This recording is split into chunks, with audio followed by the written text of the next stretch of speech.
This is Andi for Boxing Social, and I'm delighted to be joined by trainer Abel Sanchez. Abel, how are you doing? I'm doing well. How are you? I'm all good, thank you. It's great to hear that you're doing well. You've had a few days over here now. Have you been up to much whilst you've been in London? No, actually, we're a little far away from the city, so we're staying in the room, enjoying the hotel as much as you can. But we're here for a job, and until we get that job done, there's no time to have some fun. Usually we see British fighters having to go abroad instead of seeing them having to come back. Obviously Joe's training out in Big Bear with yourself. How does he find the adjustments having to come back to Britain and get back into the time patterns and the eating patterns and adjusting to the way of life over here instead of the way that he's over in America? He's actually very excited to be fighting in front of his fans, in front of his friends, his family. I think it's important for Joe to continue his quest for a world title here in England and to fight more here in England because of the kind of amateur career that he had. And I think the UK fans are very, very proud of what he's done. So if he continues to fight here at the O2 or in front of his fans, I think it'll be very important for the future in his career. Richard Schaefer mentioned in press conference he sees Joe as the best heavyweight in the world. What's your reaction to that? Well, we have a ways to go, I think, but I see him as one of the better heavyweights and one of the best heavyweights, and probably by the end of the year. Of course, we have to be very positive about, and promoter has to be very positive about what he's promoting. But Joe is a tremendous talent who is going to be world champion and hopefully eclipse some of the records of the great Lennox Lewis from here. Well, obviously, we'll come on to the current heavyweight division in a little while and how Joe can intend on getting into the top mix and fighting for a world title. But we'll start off with his fight with Bermane Stiverne on Saturday night. Just talk to me about why you guys decided to challenge Bermane and to build up Joe by fighting a former world champion in only his 8th fight. Well, with the kind of amateur career he had here, probably the most decorated heavyweight ever in this country, it was important for us at 33 years old to take a leap like this, a big step against the next world champion. I think that by beating Stiverne on Saturday night, by beating him decisively, by doing what only Deontay has done to Stiverne, would make a statement, and I think would put us in that class with the elite level by the end of the year.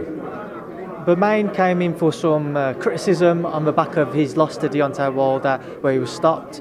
How much are you guys reading into that performance? Nothing.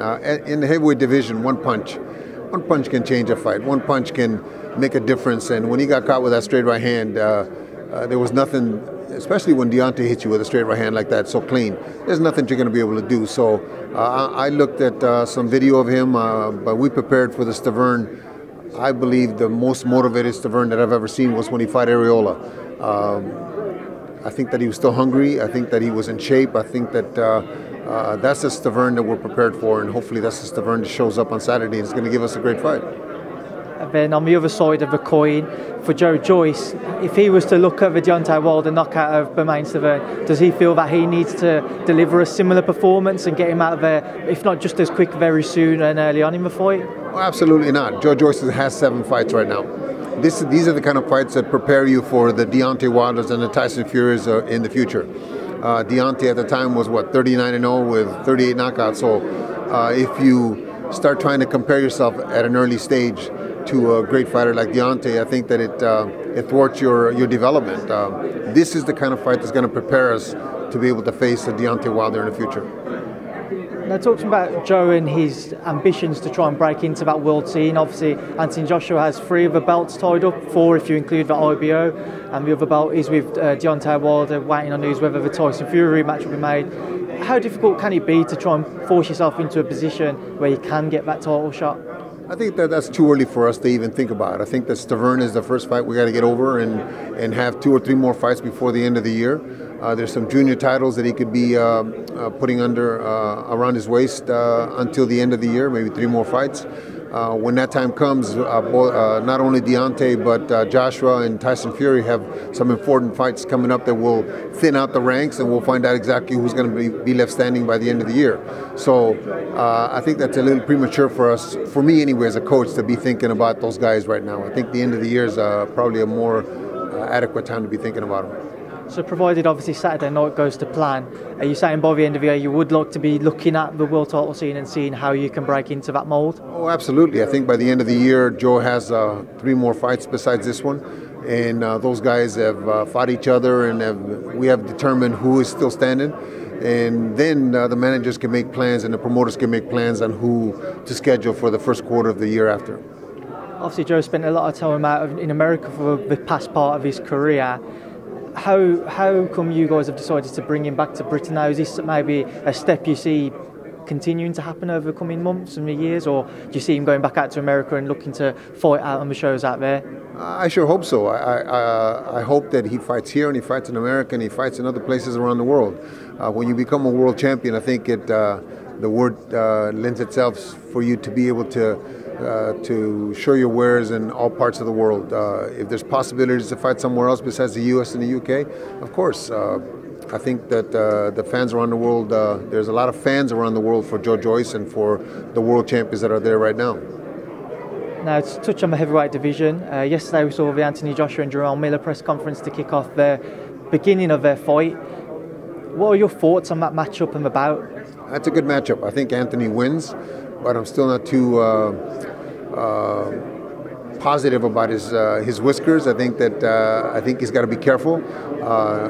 If we get a determined Miller, if we get a guy in weight, a guy that is not over 300 pounds, motivation is going to be a big key for him. I think that initial press conference and the shove that he gave Anthony, hopefully he comes that motivated for the fight. If he does, it's going to be a difficult fight for Anthony, but I think Anthony wins still. Anthony came in for some criticism for not taking the Dillian Whyte fight or not offering a better deal for the Dillian Whyte fight. What are your thoughts on that? Do you think that's fair, or do you think it's unjustified? I think the business of boxing has to forget about trying to run somebody's career. I think that Anthony Joshua and his team took the best route for them, whatever the reasons may be. I think that it's a fight that he has to. A fight that by being in the U.S. he has to take just to expose himself to the U.S. audience, and Dillian Whyte is really not known in the U.S. As well as Baby Miller. So I think it's a right move for them. It's a right move to try to expand his market, to try to expand his brand. And the other two heavyweights involved, obviously Tyson Fury, Deontay Wilder. The other day we saw Tyson agree deal with Top Rank and ESPN for them to show his fights. Obviously, with Deontay, with Showtime and PBC, the politics in boxing can make it a little bit of a messy fight to try and make. Do you think we will see the rematch now? Or do you think that's them two being with two different companies could make it close to impossible? What are your thoughts? No, I absolutely think that we're going to see that rematch. The unfortunate thing when HBO was in the mix, HBO alienated themselves from a lot of the promoters and a lot of the other networks, and the fights that people want to see didn't happen. I think that these new networks and Showtime understand that they have to put on the best fights for the fans to stick around. We have a resurgence in the heavyweight division. We have some great fights in the heavyweight division right now. So if they continue to put on those fights and they continue to work with each other, I think that boxing will grow. It's important for them to work together because there's a lot of fans that are being lost because of the decisions and the fights that are not competitive. But if they work with each other with the best fight and the best, I think that the fans will come back. Who do you think would win that bout in the rematch? I thought Tyson won the first one. I think he'll win the second one. I think he'll win a decision just like he did the first time. And obviously we are waiting on news for Gennady Golovkin because Billy Joe Saunders has stepped up to fight for the 168 world title in WBO. Firstly, what are your thoughts on that, Billy Joe's decision to step up to super middleweight to fight for that world title instead of Demetrius Andrade at middleweight? I think because of the politics, and I think about what happened to him with it, the WBO stripping him because of the problems he had with the testing. It's a good move for him. It's a good move because he's going to fight for a title. He's going to be back in the limelight. Hopefully he wins for himself. And once he does that, then he's a champion again. Then he can call his shots and he can demand certain fights. Billy Joe is a talent that needs to be seen, and by him not being a champion and commanding championship fights, and it's hard for him to be sitting idle. I know it. I know he's killing them. So once he's a champion, I think he'll be able to fight more often. I haven't seen any official confirmation yet, but it seems to be that the WBO will install Gennady as Demetrius Andrade's mandatory challenger. Have you got any news or an update on that, or what Gennady's next plan is? No, Gennady's still on a boxing vacation right now. He's spending time with his family. He's studying all the options that he has in the future. Hopefully within the next couple, 3 weeks, we'll get an answer from him. Right now we have other fighters in the gym that we're taking care of. When Gennady comes to the gym and we have a fight, then we start training for that fight. But Gennady will make an announcement, I'm sure, in the next 3 or 4 weeks. One fight that I have seen rumoured as well is a potential matchup with Callum Smith at super middleweight. Is that a fight that interests you guys? As a coach, of course, we want to challenge ourselves and we want to challenge our fighters. That's a good fight. That's a good. The young man won the tournament. He done very well in the tournament. Beat a fighter who I thought was a very good fighter in George Groves. So yeah, if it's in the future, of course, that's a fight that I would love to see.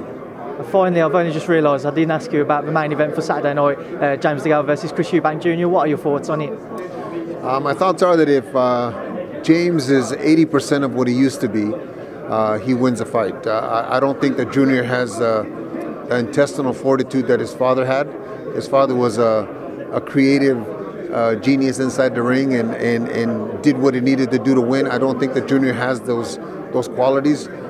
He's a good fighter, but James, not only being a gold medalist, but I think he was a good champion before his shoulder injury.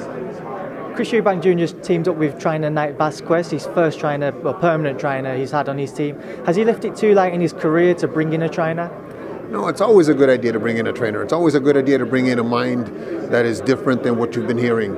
And if he brought him in and his father brought him in, then he must be a good coach. I don't know the man, but his father wouldn't have agreed to it if he wasn't a good coach. So I think it's a good idea to have somebody in the corner that's looking out for your best interest instead of just by yourself. Then his father can concentrate on the other things that he's doing.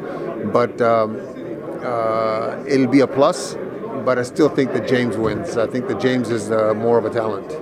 Well, Abel Sanchez, I appreciate your time and thank you for speaking to Boxing Social. Thank you very much.